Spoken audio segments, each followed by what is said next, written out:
Hello, എന്തൊക്കെയുണ്ട് വിശേഷം? സുഖമാണോ? സുഖമായിട്ടിരിക്കുന്നു ഞാൻ വിശ്വസിക്കുന്നു കേട്ടോ. അപ്പോൾ മലയാളം ചാനലിലേക്ക് എല്ലാവരെയും ഞാൻ സ്വാഗതം ചെയ്യാണ്. ഞാൻ ആതിര മനോജ്. ഇന്നത്തെ എപ്പിസോഡ് എന്ന് പറഞ്ഞു കഴിഞ്ഞാൽ ചെറിയൊരു കുക്കിംഗ് വീഡിയോ ആണ്. കുക്കിംഗ് വീഡിയോയിൽ എന്താണെന്ന് ചോദിച്ചു കഴിഞ്ഞാൽ നിങ്ങളിപ്പോൾ കണ്ടുകൊണ്ടിരിക്കുന്നത് ഒരു ചമ്മന്തിയാണ് കേട്ടോ. ഈ ചമ്മന്തിയുടെ പേരാണ് വെങ്കായ ചമ്മന്തി എന്നാണ് ഇതിനെ പറയുക. അതായത് ഉള്ളി ചമ്മന്തി എന്ന് പറയും. നിങ്ങളെല്ലാവരും ഇഡ്ഡലി ദോശയൊക്കെ ഉണ്ടാക്കുന്നവരല്ലേ? അപ്പോൾ അതിനോടൊപ്പം നമ്മൾ തേങ്ങാ ചമ്മന്തി തേങ്ങാ ചട്നിയൊക്കെ അരയ്ക്കണവരാണ്. അപ്പോൾ അതൊക്കെ അരച്ച് മട്ടിയവർക്ക് വേണ്ടിയിട്ടുള്ള ഒരു ഡിഷാണ് ഉള്ളിച്ചമ്മന്തി എന്ന് പറയാം. അപ്പോൾ അതിനുള്ള ഇൻഗ്രീഡിയൻസാണ് ഞാൻ നിങ്ങൾക്കായിട്ട് ഷെയർ ചെയ്യുന്നത്. അപ്പോൾ അതിന് വേണ്ടിയിട്ടുള്ള ആവശ്യമായിട്ടുള്ളതാണ് സവാള. നമുക്ക് ഉള്ളിയാണ് ആവശ്യമുള്ളത്. ഉള്ളിയാണെങ്കിൽ നല്ല ടേസ്റ്റി ആയിട്ട് കിട്ടും. അപ്പോൾ എൻ്റെ കയ്യിൽ ഉള്ളി ഇല്ലാത്തതുകൊണ്ട് ഞാൻ സവാളയാണ് എടുത്തേക്കുന്നത്. അപ്പോൾ സവാള ഒരു 3 എണ്ണം നന്നായി ചെറുതായി അരിഞ്ഞു വയ്ക്കുക. പിന്നെ വേണ്ടത് കായമാണ്. കായം പൊടിയല്ല കേട്ടോ, കായമാണ് കേട്ടോ വേണ്ടത്. കായം എന്ന് പറഞ്ഞു കഴിഞ്ഞാൽ അധികം പാടില്ല, എന്നാൽ കുറവും പാടില്ല. അത്യാവശ്യം ചെറുത് ഞാൻ എടുത്തിരിക്കുന്ന അത്രയും മതി. പിന്നെ വേണ്ടത് വാളൻപുളി കുരുവില്ലാത്തതാണെങ്കിലും കുഴപ്പമില്ല, കുരുവുള്ളതാണെങ്കിലും കുഴപ്പമില്ല. അതൊരു ചെറിയ കഷ്ണം. പിന്നെ ഉപ്പ് ആവശ്യത്തിന്. പിന്നെ ഉലുവപ്പൊടി ആവശ്യത്തിന്. പിന്നെ മുളക് പൊടി ഒരു 1 ടേബിൾ ടീസ്പൂണോ 2 ടേബിൾ ടീസ്പൂണോ ആവാം കേട്ടോ. നമുക്ക് അത്യാവശ്യത്തിന് എരിവ് ആവശ്യത്തിന് വേണ്ടിയിട്ട് നമുക്ക് യൂസ് ചെയ്യാം. പിന്നെ കടുക് 1 ടേബിൾ ടീസ്പൂൺ. പിന്നെ മല്ലിയിലയും പുതിനയിലയും പിന്നെ കറിവേപ്പിലയും ആവശ്യത്തിന്. പിന്നെ വെളിച്ചെണ്ണ ആവശ്യത്തിന്. ഇത്രയും സാധനം ഉണ്ടെങ്കിൽ നമുക്ക് വെങ്കായ ചമ്മന്തി റെഡിയാക്കാം.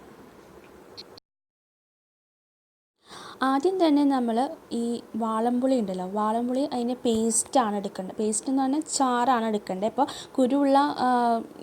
കുരുവുള്ള വാളൻപുളിയാണ് എടുക്കണമെങ്കിൽ അതിൻ്റെ വെള്ളമാണ് ആവശ്യമുള്ളത്. അപ്പോൾ അധികം വെള്ളമൊന്നും ആവശ്യം വേണ്ട. ഒരു 2 ടേബിൾ ടീസ്പൂൺ വെള്ളം ഒഴിച്ചിട്ട് അതൊന്ന് പിഴിഞ്ഞെടുത്ത് വെക്കുക. നല്ലൊരു പേസ്റ്റ് രൂപത്തിലാക്കി വെക്കണം. പിന്നെ നമ്മൾ ഒരു ചീനച്ചട്ടി ചൂടാക്കുക. അതിലേക്ക് കുറച്ച് വെളിച്ചെണ്ണ ഒഴിക്കുക. അത് ചൂടായി വരുമ്പോൾ നമ്മൾ അതിലേക്ക് കായം നമുക്ക് വറുത്തെടുക്കണം. അപ്പോൾ കായം അതിലേക്ക് ഇട്ടിട്ട് വറുത്ത് കോരി വയ്ക്കുക.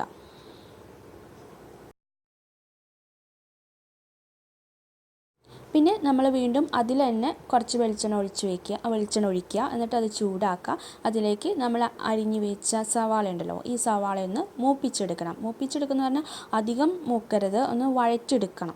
അപ്പോൾ ഇതെല്ലാം മൊത്തം ഇട്ടിട്ട് ഇതിൻ്റെ ഉള്ളിലേക്ക് നമ്മൾ കുറച്ച് ഉപ്പ് ആഡ് ചെയ്ത് കൊടുത്ത് നന്നായിട്ടൊന്ന് വഴറ്റുക കേട്ടോ.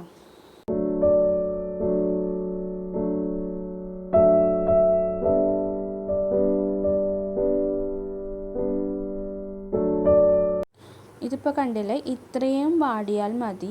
അപ്പോൾ അധികം ഒന്നും വാടരുത്. അതുപോലെ തന്നെ ബ്രൗൺ കളറൊന്നും ആവണ്ട. ചെറുതായിട്ടൊന്നൊരു വാടി കിട്ടൂലേ, അതേപോലെ തന്നെ ആയാൽ മതി. അത് കഴിഞ്ഞിട്ട് അതിലേക്ക് നമ്മൾ 2 ടേബിൾ ടീസ്പൂൺ മുളക് പൊടി ചേർക്കാം. എന്നിട്ട് നന്നായിട്ട് വഴറ്റിക്കൊണ്ടിരിക്കാം.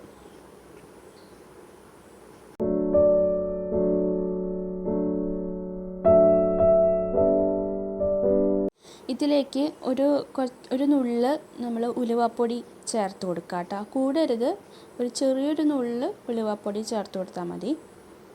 ഇനി ഇതിലേക്ക് നമ്മൾ വാളൻപുളിയുടെ പേസ്റ്റ് രൂപത്തിലാക്കി വെച്ചതുണ്ടല്ലോ, അത് ഇതിലേക്ക് ആഡ് ചെയ്ത് കൊടുക്കുക. എന്നിട്ട് ഇതൊന്ന് നന്നായിട്ട് ഇളക്കി കൊടുക്കുക.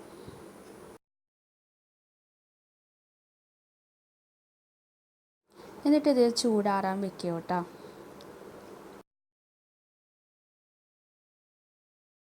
ചൂടായി കഴിഞ്ഞാൽ നമ്മളൊരു മിക്സിലേക്ക് ആഡ് ചെയ്ത് കൊടുക്കുക. എന്നിട്ട് അതിലേക്ക് നമ്മൾ വറുത്ത് വെച്ച കായം ഉണ്ടല്ലോ, ആ കായം ഇതിലേക്ക് ആഡ് ചെയ്ത് കൊടുക്കുക. എന്നിട്ട് അതിലേക്ക് ആവശ്യത്തിന് വെള്ളം ഒഴിച്ചിട്ട് നന്നായിട്ട് അരച്ചെടുക്കുക. ഇപ്പോൾ അരച്ചെടുത്ത ഇതാണ് നിങ്ങൾ കാണുന്നത്. ഇത് നല്ല പേസ്റ്റ് രൂപത്തിലായിട്ടുണ്ട്. ഇനി നമുക്ക് ഒരു ചീനച്ചട്ടി ചൂടാക്കുക. അതിലേക്ക് വെളിച്ചെണ്ണ ഒഴിക്കുക. എന്നിട്ട് അതിലേക്ക് കടുക് പൊട്ടിക്കുമ്പോൾ ഞാൻ ചെയ്യാറുള്ളതാണ്, മൂടി വെച്ചിട്ട് അതെടുത്തിട്ട് നമുക്ക് അതിലേക്ക് വേപ്പിലിടാം. കടുക് പൊട്ടിക്കഴിഞ്ഞിട്ട് വേപ്പിലയും പിന്നെ അതുപോലെ മല്ലിയിലയും പുതിനയിലയും ആഡ് ചെയ്ത് കൊടുക്കാം. എന്നിട്ട് ഒന്ന് ചെറു തീയിലൊന്ന് ഇളക്കി കൊടുക്കാം. എന്നിട്ട് നമുക്ക് നമ്മുടെ അരച്ച് വെച്ച ചമ്മന്തി ഉണ്ടല്ലോ, അത് ഇതിലേക്ക് ആഡ് ചെയ്ത് കൊടുക്കാം. എന്നിട്ട് ആവശ്യത്തിന് നമ്മൾ വെള്ളം ചേർത്ത് ഒന്ന് തിളപ്പിച്ചെടുക്കണം. ഇനി ഉപ്പ് കുറവുണ്ടെങ്കിൽ ഉപ്പ് നമുക്ക് ഈ സമയത്ത് ഉപ്പിട്ടാലും മതി കേട്ടോ. അപ്പോൾ ഉപ്പൊന്ന് ആഡ് ചെയ്ത് കൊടുത്തിട്ട് ഒന്ന് തിളപ്പിച്ചെടുക്കുക.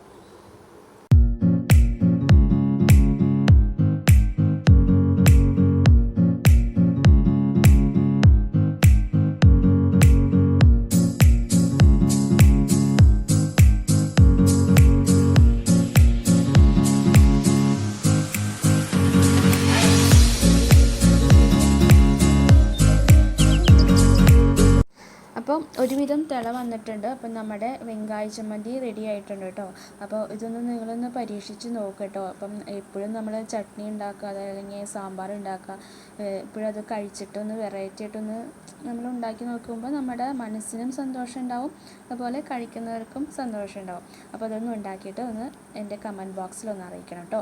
ഇനി നിങ്ങൾ ആദ്യമായിട്ടാണ് എൻ്റെ ചാനൽ കാണുന്നവരാണെങ്കിൽ ഒന്ന് സബ്സ്ക്രൈബ് ചെയ്യുക. തൊട്ടപ്പുറത്തൊരു ബെൽ ബട്ടൺ വരും, അതിൽ ഓൾ എന്ന ഓപ്ഷൻ കൂടി ക്ലിക്ക് ചെയ്ത് കഴിഞ്ഞാൽ ഞാനിടുന്ന വീഡിയോസിൻ്റെ ലിങ്ക് നിങ്ങൾക്ക് നോട്ടിഫിക്കേഷൻ കിട്ടുന്നതായിരിക്കും.